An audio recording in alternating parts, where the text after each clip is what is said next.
தென்பெண்ணை ஆற்றில் வினாடிக்கு 1,70,000 கன அடி நீர் திறக்கப்பட்டிருக்கும் நிலையில் கிளை ஆறான கோரையாற்றில் கடும் வெள்ளப்பெருக்கு ஏற்பட்டிருப்பதால் மாரங்கியூர், சேத்தூர், பையூர், கொங்கராயனூர் ஆகிய கிராமங்கள் தனி தீவுகளாக காட்சியளிக்கின்றன. அந்த காட்சிகளை பார்க்கலாம்.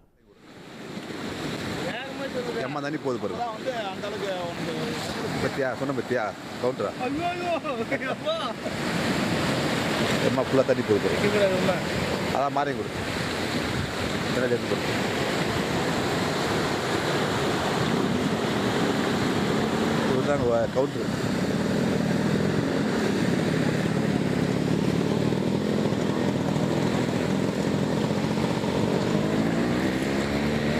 சும்மா பின்னில் போ தம்பி.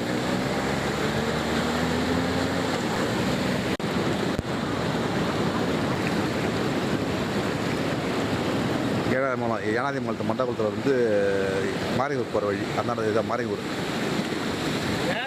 எம்மா தண்ணி போகுது பாருங்க. பத்தியா சொன்ன பத்தியா கவுண்டரா. உடனுக்குடன் செய்திகளை தெரிந்து கொள்ள சன் நியூஸ் பெல் ஐகானை கிளிக் பண்ணுங்க.